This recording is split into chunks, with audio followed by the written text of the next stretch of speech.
Le stationnement en double file, les zones de déchargement, les zones riverains, toutes ces problématiques ont été intégrées dans le nouveau plan de stationnement de la ville de Bruxelles. Nous avons pensé qu'il fallait qu'on trouve un système qui couvre l'entièreté du territoire, soit payant, les zones vertes, soit les zones bleues qui classiquement permettent de se stationner avec un disque, mais qui donc contraignent dans le temps les uns et les autres dans leur stationnement. 10 secteurs vont donc couvrir l'entièreté du territoire de la ville. Chaque secteur aura ses spécificités.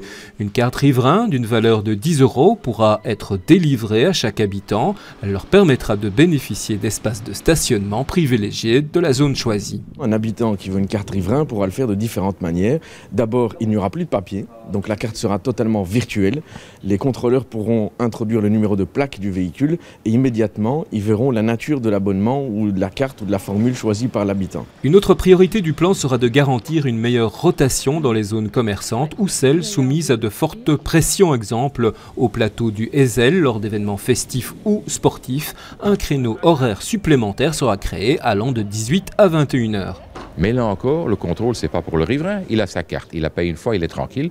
C'est pour celui qui vient de l'extérieur ou celui qui vient profiter des bienfaits de la ville, qui vient s'y distraire ou y dépenser son argent pour les commerces, ce qui est une très bonne chose. Et on lui demande alors d'avoir une redevance pour le stationnement. Et là, il y a suffisamment de places de parking. Simplement, il devra alimenter le rodateur convenablement puisqu'il y aura contrôle. Ce plan sera soumis au vote du Conseil communal le 18 juin prochain. Après l'approbation des autorités de tutelle, ce plan devrait être appliqué en septembre.